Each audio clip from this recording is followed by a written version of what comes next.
현존 인간의 최대 연구 성과인 현대 물리학을 바탕으로 사유해 볼 때 우리가 인식하는 이 우주 시공간은 한 점 빅뱅에서 생겨나와 끝없이 확대되고 있습니다.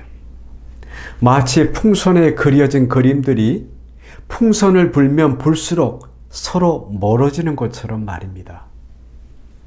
그런데 무한대로 확장되고 있는 이 우주 시공간이 어느 순간부터 다시 수축을 시작해 결국 다시 한 점이 되었다가 또다시 빅뱅을 반복한다는 것이 현대 이론 물리학은 추정하고 있습니다.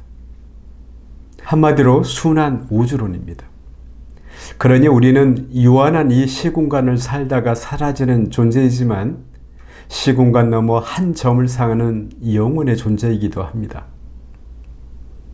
이렇게 되면 우리가 세상에 머문 시간이 긴들 짧은들 차이를 말할 필요가 없게 됩니다. 그렇지 않은가요? 현대 물리학을 알지 못했던 시대인 로마 제국의 중흥을 이끌었던 마르쿠스 아우렐리우스 황제도 사후평가에 집착하는 인생은 너무나도 덧없다라고 고백했습니다. 오늘날의 신경뇌과학에 의하면 인간은 살아가는 동안 좌뇌와 우뇌의 정보를 통합해 끊임없이 미래를 시뮬레이션 합니다. 시뮬레이션이 짧든 길든 그 시뮬레이션을 통해 사람은 자신의 안전성을 판단하고 행복을 계획합니다. 저는 잠이 든 꿈속에도 미래의 시뮬레이션이 생시처럼 계속되는 것 또한 인간이 자아라는 의식을 끊임없이 이어가려는 어떤 메커니즘이 아닌가도 생각합니다. 그런데 인간은 끝도 없이 흐르는 이 시공간에서 엄밀히 말해 현재라는 순간에만 존재합니다. 사실 과거는 흘러가 버렸고 미래는 아직 오지 않은 시공간이기 때문입니다. 그러니 현재 이 순간만이 과거도 되고 미래도 되는 곳입니다. 누구는 다중우주며 다차원의 다중적인 삶을 이야기하지만 이는 인간의 욕심에서 비롯된 상상의 소산이 아닐까요? 물론 전지전능의 하나님이 인간의 그 어떤 상상도 가능 못하실 리 없으시지만 유익하지 않기에 단일 우주 시공간 구조가 아닐까요? 그리고 가끔은 이런 생각도 해봅니다. 사후의 영원한 삶에 대한 인간의 소망은 하나님이 창조하고 운행하는 자연의 법칙과 질서에 반하는 것이 아닐까? 인간의 종만이 갖는 특유의 욕망이 아닐까 하고 말입니다. 그런 점에서 영국의 작가 멜컴 머거리지가 사후에 아무것도 없다면 그 없음에 나는 고마움을 보낸다. 만일 오래되고 낡은 육체의 껍데기 뒤에 남는 무엇이 다른 형태의 존재로서 있다면 이 또한 나는 그것에 고마움을 보내겠다라고 말한 것은 그동안 듣기 어려웠던 사후에 대한 성숙한 명언이 아닐 수 없습니다. 천지 만물을 지으신 창조주를 믿든 아니 믿든 또 사후평가를 믿든 아니 믿든 인간은 사후 일 중에서도 유독 명성에 집착합니다. 그러니 사후 명성이 가져오는 비극은 여전하게 큽니다. 그런데 사후 명성이란 비록 그것이 사람들에 의해 얼마간 전해진다 하더라도 그 무슨 의의가 있을까요? 자신의 명성을 기억하는 사람들 역시 곧 죽음을 맞이하게 되는데 말입니다.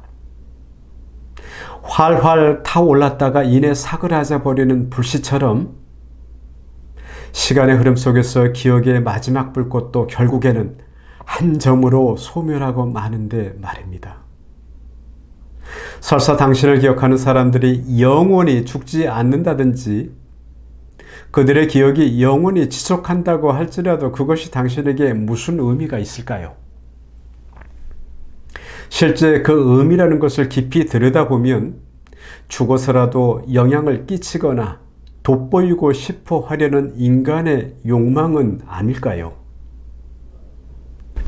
무엇보다 사후평가의 집착은 종교에 뿌리 깊게 박혀 있습니다. 사후심판과 평가는 종교의 뿌리이고 기둥과 대들보이기도 합니다.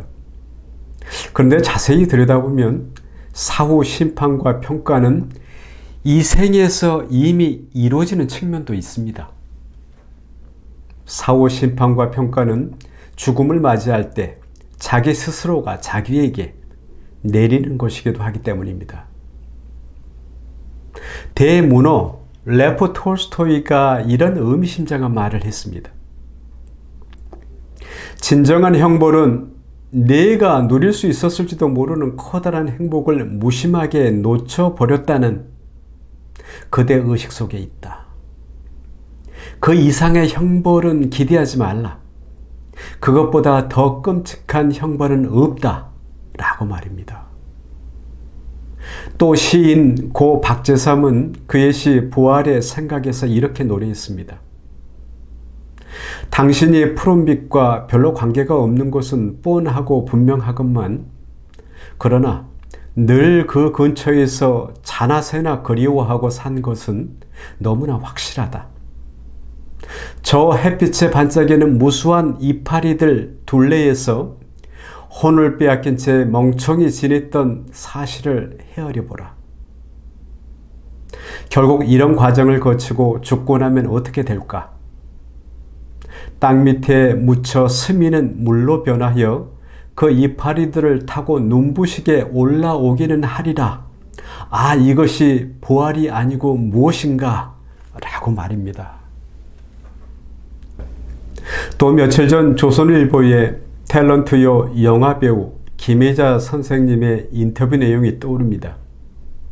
그녀는 인생을 깊게 관조하며 살아온 분으로 제가 존경하는 몇 안 되는 연예인 가운데 한 분입니다. 짧은 인터뷰에서 그녀는 인생의 마지막 커튼 콜이 될지 모른다며 5월부터 촬영에 들어가는 드라마 천국보다 아름다운 에서 80세 해수기로 등장하는 자신이 사람들에게 또 세상에 조금이라도 긍정적인 영향이 미치기를 바란다고 했습니다. 드라마 대본에는 남편이 아내 해숙에게 말하는 이런 대화가 있다고 합니다. 당신은 20대 때도 이뻤고 30대 때도 이뻤고 80살이 됐는데 지금이 제일 예뻐. 저는 이 한마디에 인간 사후의 심판과 평가가 잘 함축되어 있다고 생각합니다. 우리는 순간에 살고 쪼갤 수 없는 한 점으로 돌아가며 또 우리는 이파리들을 타고 눈부시게 올라오는 땅 밑에 스며드는 물에도 있습니다. 이는 하찮은 이야기가 아닙니다. 단순히 지옥이니 천국이니 하는 종교 가르침이 유익한 측면 없지 않지만 어찌 생각하면 사후마저 복잡해지고 많은 부분도 있습니다. 혹 인간의 욕망이 투영된 저급한 심판과 평가의 방법이 아닐지 종교를 넘어 깊게 사유해 보면 어떨지요. 감사합니다.